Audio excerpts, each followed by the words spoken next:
வேல் எடுத்துட்டு போறேன்னாரு. அவர் என்ன அருவாளை எடுத்துட்டு போறாரு?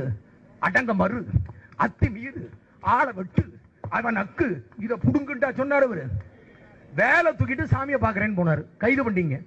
அப்புறம் விட்டீங்க. என்ன கைது பண்ணி வைக்க முடியாது. ஏன்னா பல பேர் சட்டை கட்ட வேண்டி இருக்கும். உங்களுக்கு அது தெரியும். எடப்பாடிக்கும் பக்கு பக்குங்க, சொட்ட ஜெயக்குமாருக்கும் பக்கு பக்குங்க. பேட்டி வேகமா கொடுக்கலாம், பேட்டி காணாம போயிடும். இன்னும் திருமாவளவன், சீமானு, டேனியல் திருமுருகன், தோளாந்துருத்தி இவங்களை உருவனாத்தான் உங்களுக்கு சந்தோஷமா இருக்கா? எங்களை எல்லாம் பார்த்தா மனுஷனா தெரியலையா? தப்பாலாம் கணக்கு போட்டுறாதீங்க. எல்லாம் பகத்சிங் வரலாறு படிச்சுட்டு வந்தவங்க. பூரா வாஞ்சிநாதன் வகையரா பூரா போனா நாங்க மட்டும்தான் போவோம் இல்ல, ஆசை சுட்டு கொண்டுட்டு தான் சூசைட் பண்ணிக்கிறது. திருமாவளவனை போட்டுட்டு தான் ஒதுங்குவோம் ஒழிய பொட்டத்தனமா திருமாவளவனை பார்த்துட்டு ஒதுங்க மாட்டோம். அது என்னடா அது? திருமாவளவனுக்கு என்ன 7 கும்பம் முளைச்சிருக்கா? ஒரு ஜாதியை வச்சு மிரட்ட முடியாது. நீ என்ன ஜாதியா இருந்தா என்ன? நீ ஹிந்துவே இல்ல. துணிச்சல் இருந்தா, இன்னும் பச்சையா சொன்னா நீ ஆம்பளையா இருந்தா, சிதம்பரம் தொகுதி பாராளுமன்ற உறுப்பினர் பதவியை ராஜினாமா செய்துட்டு திருப்பி இறங்கடா பாப்போம்.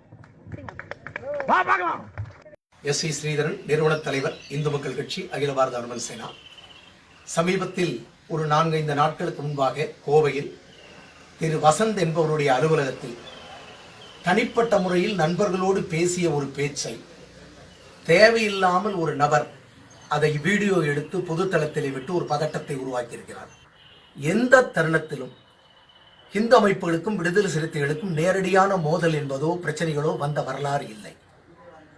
ஏனென்று கேட்டால், ஒரு ஒடுக்கப்பட்ட சமுதாயத்தின் எழுச்சிக்காக போராடுகின்ற ஒரு தலைவரோடு நிச்சயமாக இந்து சமுதாய ஒற்றுமைக்காக பாடுபடும் எந்த தலைவரும் மோதலை உருவாக்குவதற்கு விரும்ப மாட்டார்கள்.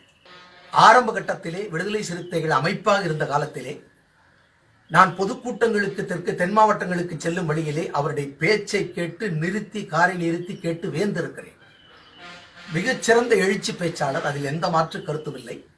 சிறுத்தைகள் இருக்கக்கூடிய தலைவர்களையோ அல்லது அந்த அமைப்பில் இருக்கக்கூடிய பெண்களையோ அவர்கள் நடத்துகின்ற தொழில்களை பற்றியோ நான் பேசவே இல்லை. பேசிய வரலாறும் கிடையாது. அன்று பேசும்போது கூட நான் விடுதலை சிறுத்தை அமைப்பை பற்றியோ அதன் தலைவரை பற்றியோ கார்னர் செய்தெல்லாம் பேசவில்லை.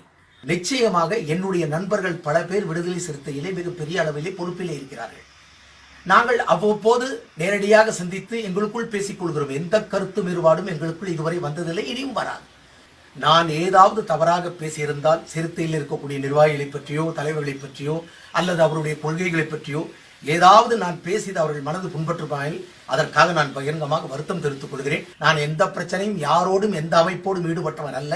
ஆகவே தேவையில்லாமல் யாரோ ஒரு நபர் இது பிரச்சனை செய்ய வேண்டும் என்று முடிவெடுத்து தேவையில்லாமல் நான் ஒரு அரங்கத்திற்குள் நண்பர்களோடு பேசிய பேச்சை வீடியோ எடுத்து அதை தேவையில்லாமல் பொதுத்தளத்தில் விட்டிருக்கிறார். முதலில் அவருக்கு என் கண்டனத்தை தெரிவிக்கிறேன்.